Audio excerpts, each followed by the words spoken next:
세상 사람들이 크리스찬들을 통해서 하나님을 보고 또한 하나님을 알아가곤 하죠. 그렇기 때문에 우리들이 세상 속에서는 우리들은 모범적으로 살아가야 합니다. 특별히 그래서 지난주에 이제 계속해서 우리들이 권위에 대해서 이제 말씀들을 살펴보고 있는데, 인간의 모든 제도에 순종하는 것이 세상의 모범을 보이는 행동이라는 것이죠. 베드로가 하나님의 계시를 받고 이렇게 말씀합니다. 우리들이 인간의 제도에 순종해라. 그것이 이 땅 가운데서 하나님을 드러낼 수 있는 길이다.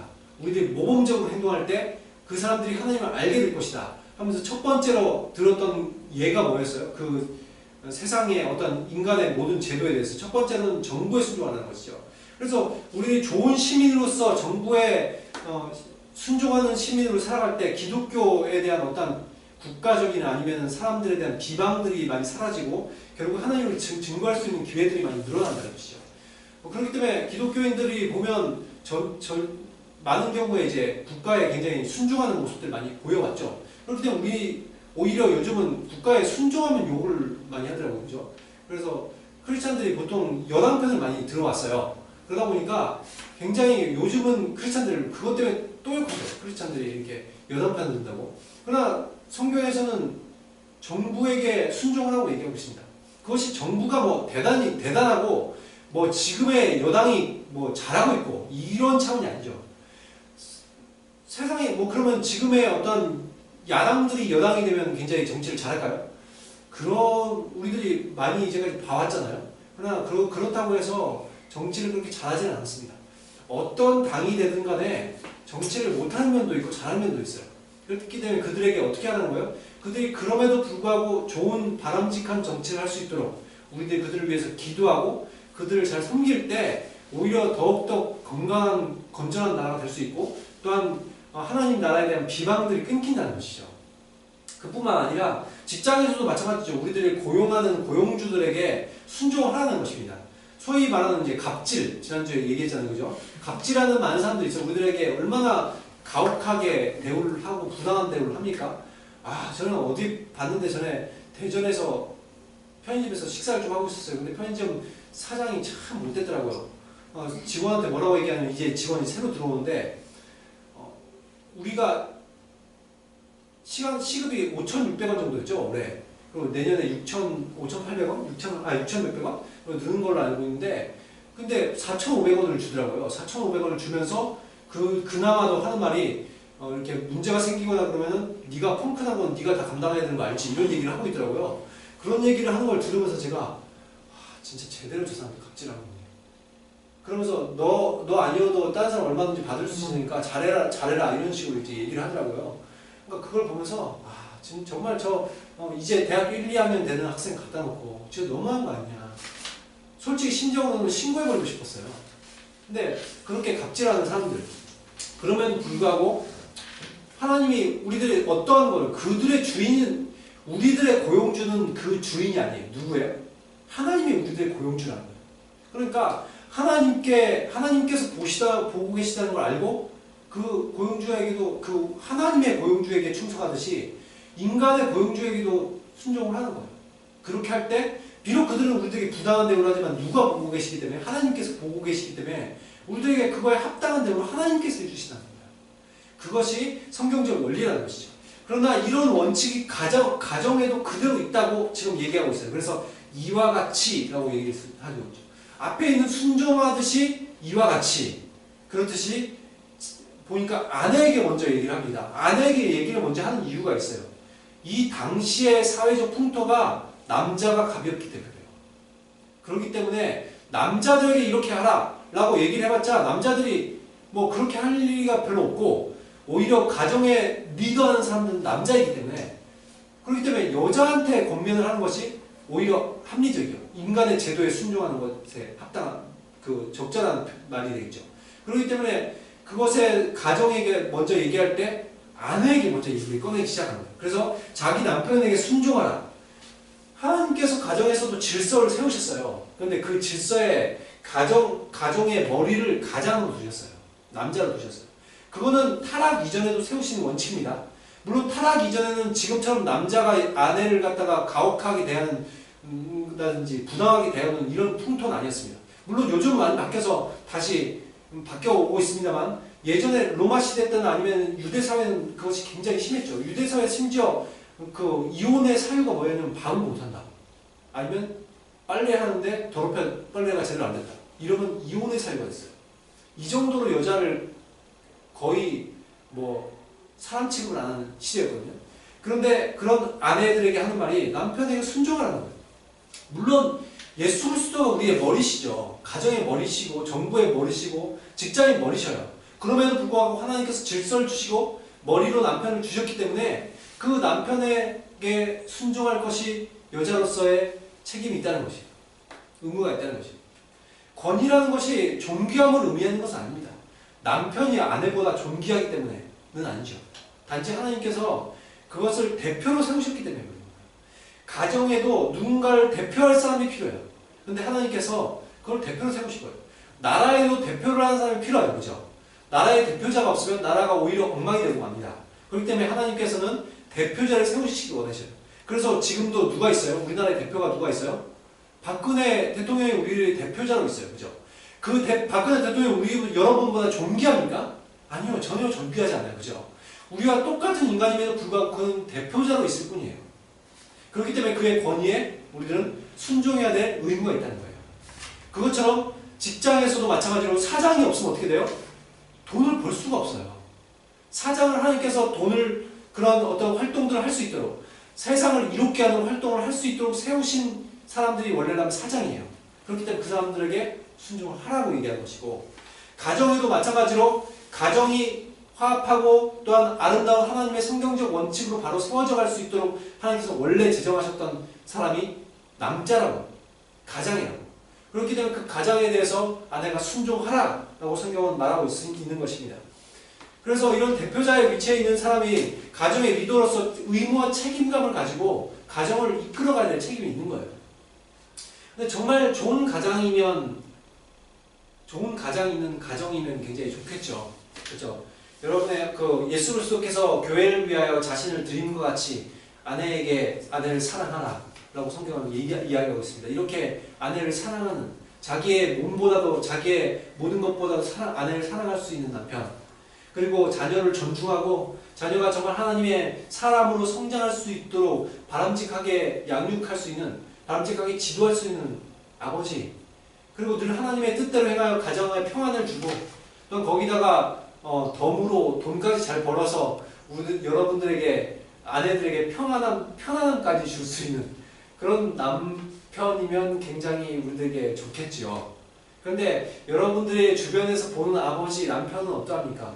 우리들에게 오히려 가정에서 굉장히 밖에서는 쪼그라들어서 가만히 있다가도 가정만 오면은 큰 소리를 치는 남편 그리고 아내 자식에게 함부로 대하는 남편 그리고 잘하는 것이라고는 술과 담배요 또한 빈둥대는 것을 잘하는 남편 그리고 쉬는 날이면 뭔가 좀 아내를 도와주면 좋겠는데 계속 잠을 잔다든지 아니면 갑자기 호련히 낚시를 하겠다고 사라져버린 남편 그러면서도 심지어 이제 돈은 조금 갖다 준 남편 여러분 이런 것이 보여주시는 남편일 수가 있어요.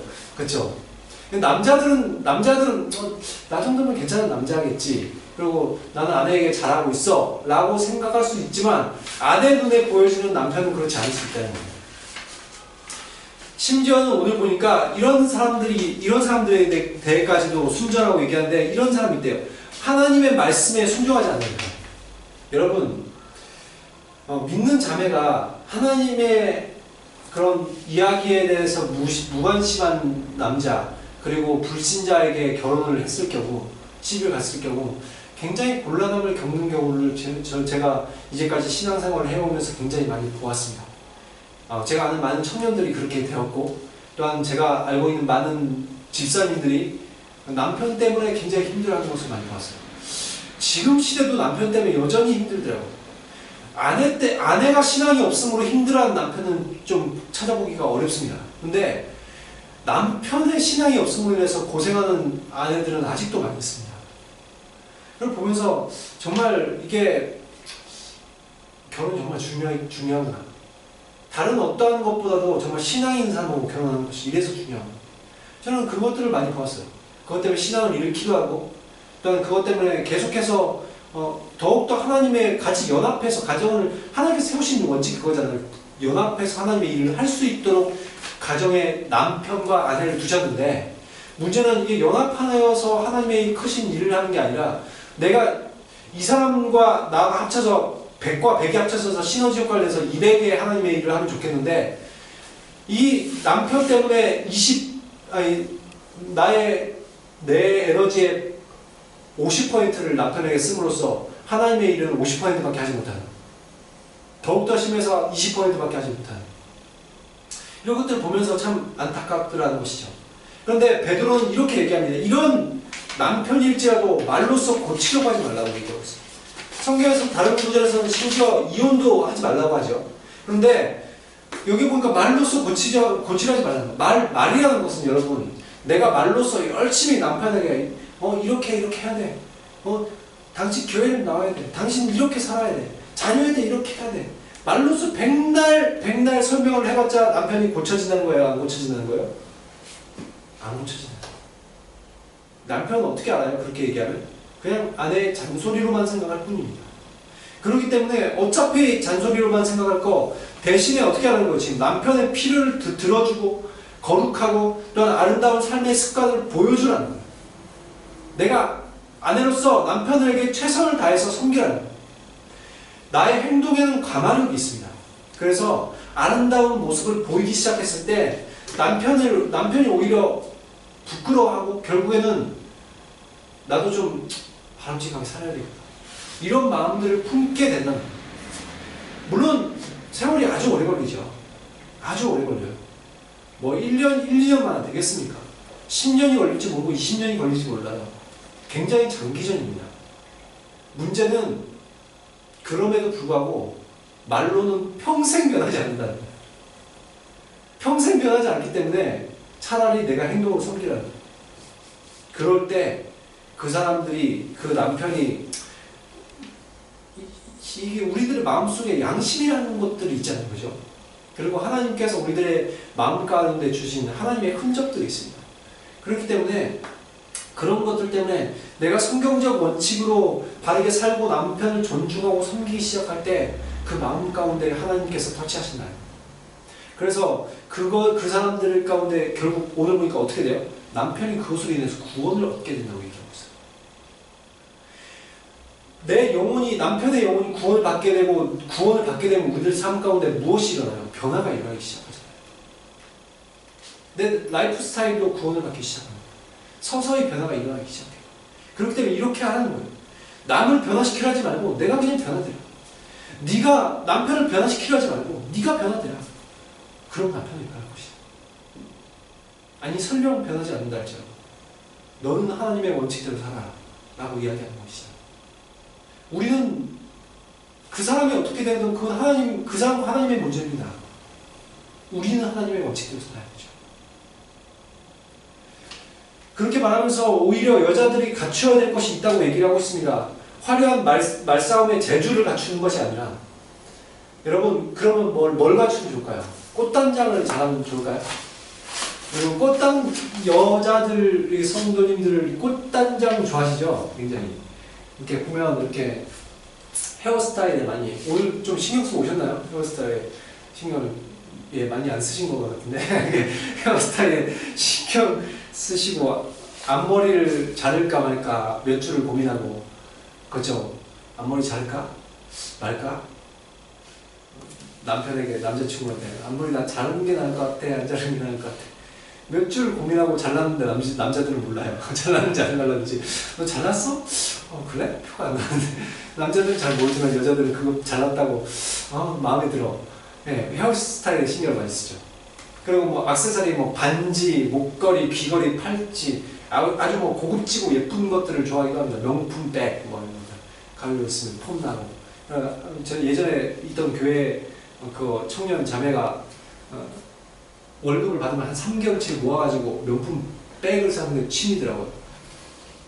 한 100몇만 원짜리 백을 한 개 살 때마다 기분을 좋고, 그 몇 개월 동안 돈을 벌어가지고 사는, 글쎄요, 그것이 그렇게 기분이 좋은지. 북한의 그 군인 간부가 예전에 내려와서 여기서 얘기를 하는 거 들었는데 그 사람들의 로망이 뭔지에 대해서 얘기를 하는데 자기들이 돈을 모아가지고 나이키 신발을 사는 게 자기들의 그 자부심이라고. 그리고 최고의 자부심 뭐냐? 오토바이를 타는 거예요. 그래서 오토바이는 이게 그 나라는 또 오토바이를 함부로 아무나 태워주지 않기 때문에 뭔가 국가에 공헌을 하거나 있을 때 오토바이를 함부로 탈 수 있고 오토바이가 나오는데 이것이 자기들의 엄청난 프라이드다. 이런 걸 얘기를 하더라고요. 그래서 우리나라로 치면 뭐 에쿠스 몰고 다니는 기분일까? 어떤 기분인가? 모르겠어요. 그런데 아무튼 그런 것들.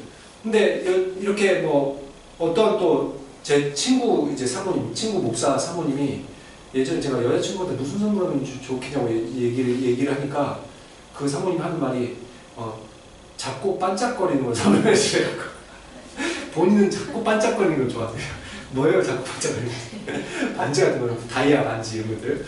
근데 제 여자친구는 그런 것 별로 좋아하지 않더라고요. 오히려 뭐 그냥 꽃이나 뭐 편지 이런 것도 오히려 더 좋아하고 순수한 마음이 있어서 오히려 감사하는데. 근데 참 그런 것들 아니면 어떤 요즘 또 발찌도 많이 하잖아요. 그죠? 발찌 그다음에 뭐 잘 보이지도 않는 그 발에 매니큐어 칠하고 그죠? 저희 누나가 미국에서 지금 사는데 그 발에 매니큐어 칠해주는 그걸 알바로 하고 있습니다. 그런데 이게 누나는 이제 좀 약간 취미 비슷하게 이렇게 즐겁게 하는 것 같아요. 근데 그걸 이렇게 바르는 것들이 취미이고 이런 것들, 이게 꾸미는 것들에 관심이 있죠. 그리고 뭐 어떤 옷을 입고 나는 오늘 제 여자친구가 저보고 센스가 없다고 옷 입는 것이 그래가지고 제 옷을 입는 것보다 마음에 안 들어 해가지고 제가 나중에 이제 곧 이제 결혼을 곧 하게 될 거잖아요. 그럼 결혼을 하게 되면 제가 갖고 있는 옷들은 몇 박스가 되지만 다 버려야 될 것 같아요. 다 버리고 새로운 옷들을 바꿔야 되죠. 그럼 센스 있는 옷으로. 제가 센스가 없기 때문에 그냥 센스 있는 그 아내님에게 나중에 맡겨서 이렇게 센스 있는 옷을 바꿔야 되죠. 근데 이게 옷들에 관심이 많고 이렇게 남자에 비해서 여자들이 단장하는 것들에 굉장히 관심이 많죠. 그죠? 그래서 단장하는 것들에 상당히 관심이 많은데 뭘 보면 단장하는 것들에 관심이 많은 것들을 알 수 있어요. 여자들이 뭐에 관심들을 많이 갖는지를 딱 보면은 알 수 있는 게 있는데 딱 두 가지가 사실상 우리들이 관심사는 두 가지를 잘 알거든요. 뭔지 아세요? 저는 설교도 얘기했었는데 한 가지는 시간을 많이 들이는 그거에 관심이 있다는 거. 두 번째로 돈을 많이 쓰는 그거에 관심이 있다는 거. 그거는 부인할 수 없죠. 그죠? 내가 시간을 많이 쓰는 거 관심 있으니까 시간 많이 쓰죠. 내가 돈을 그 아까운 내 생명을 들여서 산 돈이잖아요. 그죠? 내 생명과 맞바꿨잖아요. 내가 8시간이라는 생명을 죽이면 그죠? 내게 뭐 10만 원이라는 돈이 생기는 거잖아요. 예를 들어서. 그렇기 때문에 내가 내 생명과 바꾼 돈으로 내가 뭘 사요? 내 아름다운 치장을 위해 산다는 것은 그게 굉장히 관심이 많은 거죠.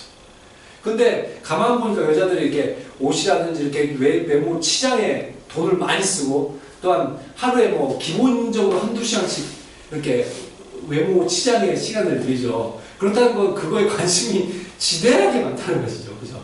그렇게 지대하게 관심을 많이 가지고 있는데 여인들의 사실상 성경에서 뭐라고 얘기하냐면 여인들의 그런 단장의 진수가 결국 외모에 있지 않다고 지금 베드로는 얘기하고 있어요. 오히려 여러분도 다 아시죠? 오히려 지나치게 외모를 잘 치장을 하지만 그럼에도 불구하고 성품이 안 좋고 언어 말을 막말을 하고 교양 없고 이런 사람들은 오히려 어때요? 사실 더 천박해 보이잖아요. 그죠? 이런 것이 아니라는 것이죠. 그렇다고 우리들이 뭐 대충 막 추리닝을 입고 다니라든지 아니면 뭐 머리 부시시하게 다녀가지고 막 이러고 여자가 다니라는 거 아니에요. 그죠? 그렇게 다니는 건 당연히 더욱더 사람들에게 민폐죠. 근데 그렇게 다니라는 것이 아니라 이런 어떤 외모가 우리들의 기준으로 삼지 말라는 거예요. 외모를.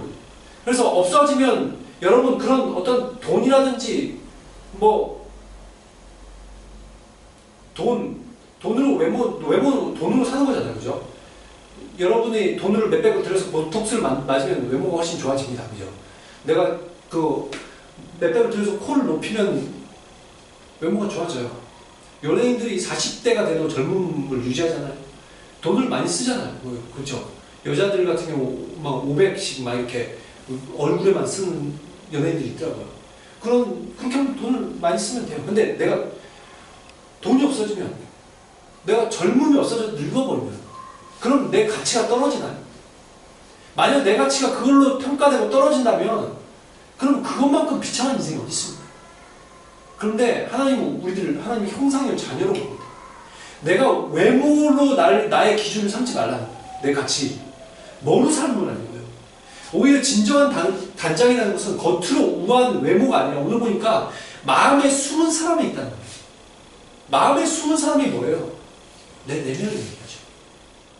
여러분들의 내면, 이거는 가난이나 아니면 어떤 내 노화의 진행이 아니면 돈 같은 것하고는 상관이 없죠. 영속적인 그런 아름다움을 가지고 있습니다. 그렇기 때문에 내 내면의 아름다움을 개발을 해야 된다는 것이죠. 베드로는 아내로서 특별히 내면의 아름다움에 대해서 이렇게 얘기합니다. 온유하고 안정한 심령. 여자들이 그래 남편한테 무시당하고 억압당하고 어려움을 겪으니까 더욱더 외모에 치장할지는 모르겠어요. 그거에 유래 나기는 사람도 있을지 모르겠어요. 그런데 그런 외모에 단장하는 데 시간을 쓰고 돈을 쓰고 내 관심사를 거기 둘 것이 아니라 내가 온유하고 안정된 심령을 가지라고. 우리들이 얼마나 화내고 격분하고 조바심 그리고 쉽게 삐지고 마음 상하여 우리들 하루하루 살아오니까 얼마나 권리를 주장하려고 하고 얼마나 과도하게 사람들 앞에 나서고 또한 독선적이고 쉽게 나의 일들에 대해서 분노하고 이것들이 우리들의 모습이 아닙니까? 그런데 온유하고 안정한 심령을 가진 사람들은 정말 겸손하고 사람들을 양보하고 배려하고 인자하고 고난 중에서도 인내할 줄 알아요. 그리고 온유라는 것 자체가 단지 내가 조용한 고요한 게 아니거든요. 화를 내지 않아야 될 때 내지 않고 화를 낼 때 낼 수 있는 사람이 온유하다고 합니다. 근데 그 화를 내지 않아야 될 때를 언제를 얘기하냐면 나의 일, 내가 비난을 받거나 내가 안 좋은 피해를 입었을 때 화를 내지 않는 거예요. 그리고 언제 화를 내야 되냐면 하나님의 나라, 하나님의 거룩하심에 손상이 갈 때 그때 화를 낼 줄 아는 거예요. 그것을 온유하다고 합니다. 그런 겸손한 마음들. 주님께서 주시는 어떤 안정감과 평안을 갖는 내 영은 평안해. 주 예수 계신 곳이 그 어디나 하늘나라. 그런 마음들을 가진 사람들은 온유하다고 해요. 근데 이런 것이야말로 성경이 보니까 뭐라고 얘기해요? 이런 사람이야말로 하나님께서 기뻐하시는 사람이라고 얘기해요. 5절에 보니까 하나님께 소망을 두었던 과거 믿음의 조상들이 나옵니다. 그러면서 이렇게 얘기해요. 아내가 이 하나님께 소망을 두었다는 거거든요. 옛날에 어떤 믿음의 조상들이, 아내들이. 근데 그 아내들이 어때요? 남편에게 소망을 두고 안정감을 두는 게 아니에요. 얼마나 많은 사람들이 남편에게 소망을 두고 안정감을 두고 살아갑니까? 심리학적으로 봤을 때 아내들은 남편에게 굉장히 의지하고 소망을 두고 기대를 하고 안정감을 갖는 특징을 가지고 있습니다. 그런데 성경은 뭐라고 얘기해요? 그 남편에게 안정감이나 희망, 소망을 두는 것이 아니라고 얘기해요. 그것이 아니라 그 소망이 누구에게 있다는 거예요? 하나님께 있다는 거예요. 하나님을 신뢰하고 내가 의지해야 된다는 거예요. 남편이 아니라. 내가 그래서 하나님께서 제정하신 권위들마저도 내가 순종할 수 있는 그렇기 때문에. 그래서 남편에게 순종하는 것이 나에게 어려움이 아니죠. 왜냐하면 성경에서 죽게 하라고 얘기하고 있으니까. 성경에서 그 사람에게 대한 것이 죽게 대한 것이라고 얘기하고 있으니까. 그리고 내면의 아름다움을 오히려 추구하며 살아가는 것이죠. 그것에 대해서 예를 들면 사라라는 사람을 예를 들고 있습니다. 사라라는 사람은 남편을 주라고 칭하며 존중하고 존경했습니다. 물론 그의 삶 가운데 남편에게 뭐라고 야단치는 경우도 있었고 뭐라 하는 경우도 있었지만 전체적인 삶을 볼 때 그는 순종이었다. 존중을 해줬다. 아브라함이 얼마나 부족한 사람이었습니까, 사실. 아내를 누이라고 속이고 얼마나 또 세상적인 기준으로 봤을 때 얼마나 모험심이 강한 위험한 남편이에요. 알지도 못하는 세계, 미지의 세계로 여행을 해서 떠나잖아요. 그런데 그런 남편에 대해서 어떻게 했다고? 굉장히 존중을 했다고. 순종을 했다고. 그것이 사라가 무엇 때문에? 남편에게 안정감을 두고 믿음을 가지고 있기 때문에. 아니요. 누구 때문에? 하나님에 대한 믿음이 있었기 때문에. 하나님에 대한 믿음이 있기 때문에 지금 오늘 말씀에 보면 일어날지도 모르는 두려운 일들에 놀라지 않다고 얘기하고 있어요. 나에게 아내로서 남편이 나에게 어떻게 대할까? 내가 살아가는데 혹시 가난에 처하지 않을까? 남편이 나를 학대하지 않을까? 바람피지 않을까? 이런 것들에 대해서 내가 두려움에 사로잡히는 것이 아니라, 이런 걱정들이 아니라 뭐요? 내가 두려움에 사로잡히지 아니하고 하나님을 신뢰하기 때문에 오히려 선한 행실로 순종하고 나갈 수 있었다는 거예요. 사람. 그러면서 이렇게 말합니다. 만약 여러분들이 사라처럼 행할 수 있다면 여러분들이 사라의 믿음의 계통을 잇는 사람이 될 것입니다. 라고 얘기를 하는 거예요. 사라의 믿음의 계통이 어떤 것이죠? 내가 열방의 어머니, 또한 복을 잉태할 수 있는 어머니, 또한 하나님께 약속받은 그런 가문의 어머니잖아요. 그런 어머니가 될 수 있다는 거예요. 물론 목숨을 위협하고 술 먹고 난동을 피우고 음행을 하는 남편에게 내가 노예처럼 복종하는 의미는 아닙니다. 여러분, 분명히 어떤 일들에 대해서 우리들이 그것에 대해서 저항해야 될 때가 있습니다. 나라도 마찬가지죠. 회사도 마찬가지입니다. 정부나 회사의 상관이 하나님 나라를 왜곡시키고 죄를 짓게 하는 일들을 시킨다면 우리들은 그것에 대해서 거부를 해야 됩니다. 그러나 우리들에게 지혜가 필요한 것이죠. 내가 어떤 선까지 내가 그들에게 순종해야 되는가? 내가 어떻게 하는 것이 하나님의 음성을 듣고 따르는 것인가? 우리들이 민감하게 반응해야 되는 것입니다. 그러면서 이제 아주 짧게 한 절에 걸쳐서 남편에 대해서도 얘기합니다. 이 이유가 아까도 얘기했듯이 아내들이 하나님께 순종하는 원리에 대해서 설명하기 위함이었고, 그러나 남편에게도 하나님께서 세우신 원칙이 있었죠. 거기서 이렇게 얘기합니다. 남편도 사실상 예외가 아니라는 거, 사실은. 지금 너희들이 그렇게 권세를 부리고 지금 아내를 완전 노예 취급하는 남편들이 많은 시대에 살고 있지만, 로마 시대와 유대 사회에서. 그런데 그럼에도 불구하고 남편도 너희들도 똑같아. 너희들도 좋은 남편이 돼야 된다고 말하는 거예요. 사실상 이게 당시에는 굉장히 파격적인 권면이죠. 베드로는 이렇게 얘기합니다. 지식에 따라 아내가 동거하라고 합니다. 이것은 무슨 의미를 하냐면 아내의 조언에 귀를 기울일 줄 알고 아내가 무엇이 필요한지 그 필요를 생각하고 채워줄 수 있고, 또한 사랑과 예의와 배려를 가지고 그 아내를 대하는 겁니다. 그것이 당시엔 쉽지 않은 거였죠. 누가 아내의 얘기에 귀를 기울입니까? 누가 아내의 필요를 생각하고 그 필요를 채워주려고 합니까? 누가 아내를 배려하고 있습니까? 근데 그렇게 하라는 거예요. 두 번째로 연약한 그릇이라는 거죠. 육체적으로는 아내가 심지어 정신적으로 강할지는 모르겠어요. 그러나 대부분의 아내들이 육체적으로 굉장히 약하죠. 남편을 의지하고 싶어 합니다. 엄마는 강하고 위대하다. 여러분 많이 들어보시죠? 엄마는 세상에서 가장 강하고 위대하대요. 근데 아내는 남편 앞에 여전히 여자이고 싶고, 여전히 사랑받고 싶고, 사람들 앞에도 여자이고 싶고, 남편에게 기대고 싶은 존재랍니다. 그렇기 때문에 남편들에게 강하게 아내를 굴리고 방치하지 말고 섬기라는 거예요. 쓰레기라도 좀 대신 버려주고, 아내 보고 고생한다고 한마디 따뜻한 말이라도 하고, 선물에도 한번 주고, 내가 도와주면 얼마나 아내가 기쁘겠어요. 그렇게 하는 거지. 그리고 세 번째로 보니까 또 생명의 은혜를 함께 이어받을 자로 알아 귀히 여기라. 생명의 은혜를 함께 이어받을 자라는 거예요. 남편이 비록 가장의 머리이지만 그 아내 위해서 군림할 위치가 아니라 하나님께서 어떤 사람을 세우셨다는 거예요. 더 연약한 존재임과 동시에 나의 파트너라는 거예요. 나의 파트너십이라는 거예요. 아내는 내 밑에 있는 사람이 아니라 나의 동력자로서 존재하는 거예요. 그래서 남자는 가정을 리드하고 책임지고 최종 결정을 하는 것이 남자입니다. 그럼에도 불구하고 아내는 어떤 위치에 있는 거예요? 지혜롭게 도우는 카운셀러의 위치에 있는 거예요. 나의 참모 같은 역할을 하는 거예요. 여러분, 남자들이 대단하지 않습니다, 사실. 남자들이 여자보다 머리가 좋지도 않고, 남자들이 사실상 말도 안 뿔하고, 남자들이 너무 일 추진하다가 잘못해갖고 뭐 사업 망하는 것도 사실상 여자가 많이 합니까? 남자가 하지 다.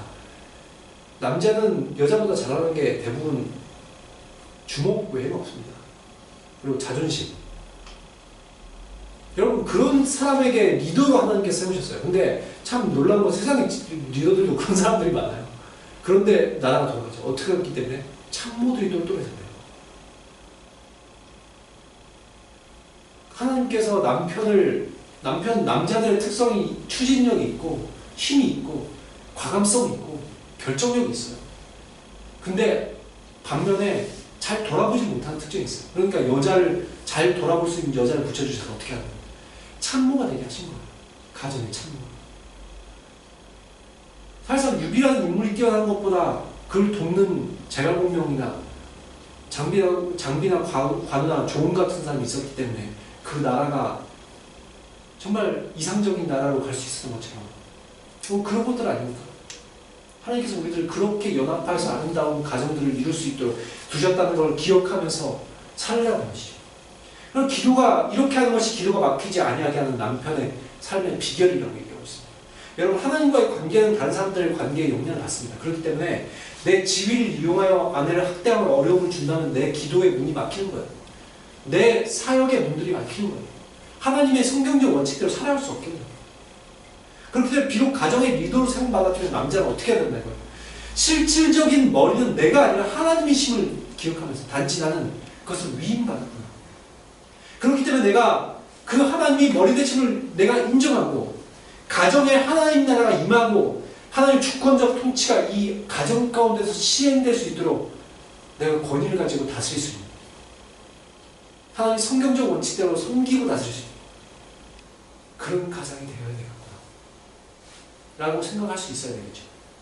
여러분 요즘 얼마나 많은 가정들이 남편은 권위를 상실했고 처진 어깨에 일만 하는 기계인지 이거는 7시에 출근해서 11시에 퇴근하고 자녀와 아이들에게 무시를 당하고 또 아내는 어떠합니까? 남편에게 방치와 억압을 당합니다. 여러분 가정다운 가정을 보기 어려운 이 시대 특별히 추석 명절이 돼서 지금 가족들을 만나고 친척들을 만나고 있는 이 시점에서 하나님께서 지으신 가정관을 좀 다시 생각해 봤으면 좋겠어요. 하나님께서 어떤 가정을 원하시는지 이 추석이라는 이 시간을 단지 가족들과 음식 먹고 노는 시간들로 보는 것이 아니라 내가 어떻게 하면 하나님의 성경적 가정을 세울 수 있을까? 내가 어떻게 하면 정말 서로를 존중할 수 있는 가정을 세울 수 있을까? 그래서 결혼하신 분이라면 금실적으로 부부로서의 사랑으로 서로 섬길 수 있는 가정이 되도록 기도하시고 또한 그런 삶을 사셨으면 좋겠고 아직 결혼 안 하신 분들은 이런 성경적 가정을 이루어갈 수 있는 하나님이 계획하신 놀라운 가족 프로젝트에 동참할 수 있는 그런 분들이 되었으면 좋겠습니다. 그래서 우리들 그런 마음들로 이 시간 하나님 앞에 기도하는 시간들을 갖도록 하겠습니다. 기도하겠습니다.